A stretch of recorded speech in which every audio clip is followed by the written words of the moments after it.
already talked to your lawyer. Tinitignan namin kung may butas sa chain of custody ng ebidensyang isinampa laban sa'yo. Dad, kailangan natin mag-file agad ng petition for bail.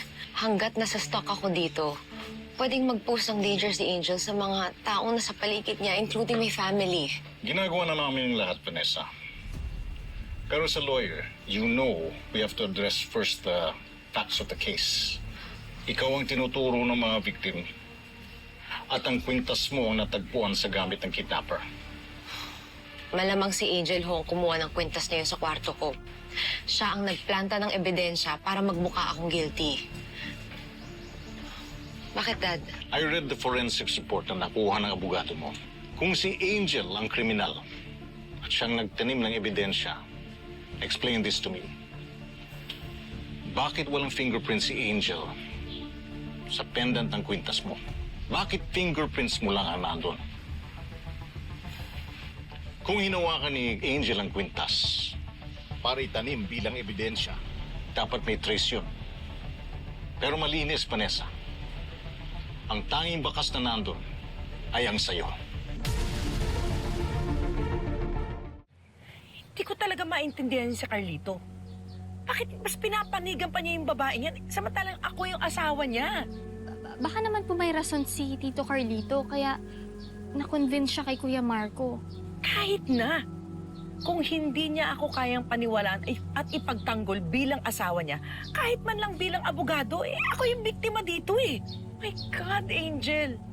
Sarili kong asawa, mas pinapanigan pa yung babaeng kumidnap at tumorture sa akin. Hindi po kaya may galit pa rin sa inyo si Tito Carlito? Yung tungkol po sa past nyo, sa cheating. Baka naman kaya kinakampihan niya si Ate Vanessa para bawian po kayo. Isipin niyo po yung tita, ha? Kapag nakalaya si Ate Vanessa, nang dahil po yun sa asawa niyo, ano na lang iisipin ng mga tao? Na siya yung magmumukhang inosente, tapos kayo yung sinungaling at nag-iimbento? Ang worry ko lang naman po, baka masira po yung malinis niyo pong image sa simbahan at saka sa community. Baka layuan po kayo ng mga tao. Hindi ako papayag na ako ang magmumukhang masama. Hindi ko sila hayaang pagtulungan ako. Agree po ako dyan, tita. Gaya ng nabasa ko kagabi, Micah chapter 7 verse 6, ang mga kalaban ng tao ay ang mga taong mismong nasa loob ng sarili nilang bahay. Kaya tita, kung ako sa'yo, unahan mo na sila.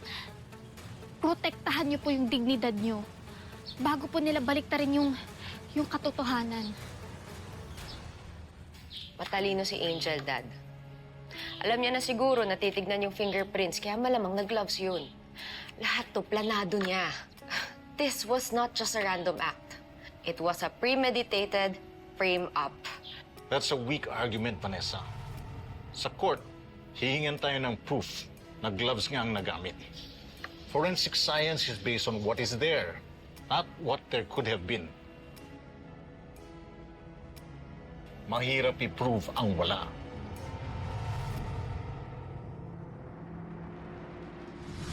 Balipan natin sa akin. Sige, ipipigay ko sa'yo. Simula pa man yan.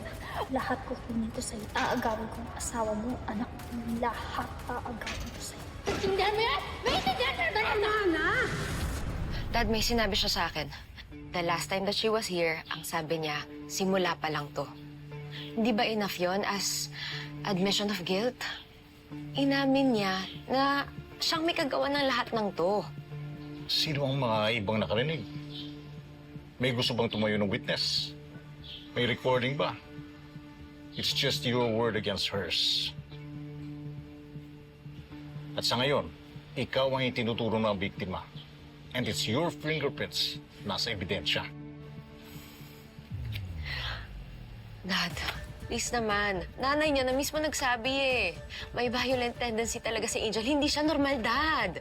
Motive, Vanessa. Anong motibo ni Angel na gawin niyang lahat nito? Bakit sisiraan niya ang tanging pamilyang tumanggap sa kanya? Ano ang proof mo na kriminal siya? Bukod sa hinala mo. Dad, dahil masama siyang tao. Yung pagiging mabuti niya, pakitang tao niya lang yun. Dad, delikado si Angel. Hindi siya normal. Please naman, paniwalaan niyo ako, oh. You know, I thought you were going to give me something substantial.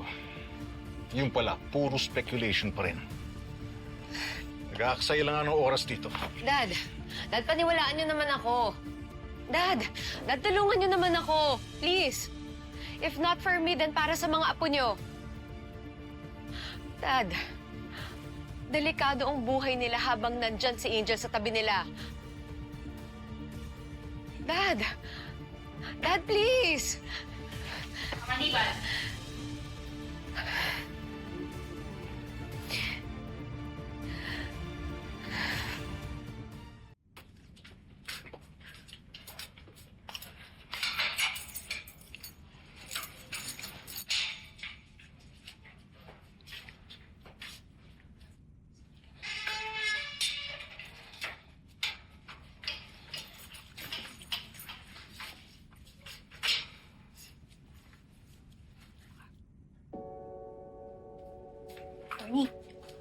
Torny, parang bad trip ka.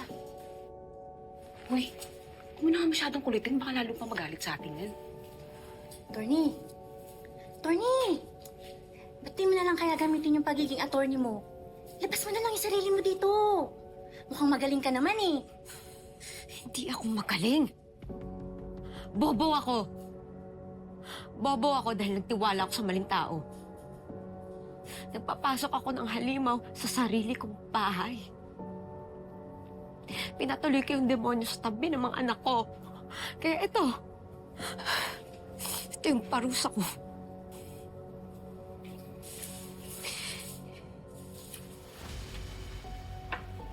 Saan ka nagaling? O baka naman dapat sabihin ko, kanino ka nanggaling? Sylvia, pagod ako. Don't start. Eh, anong gusto mo?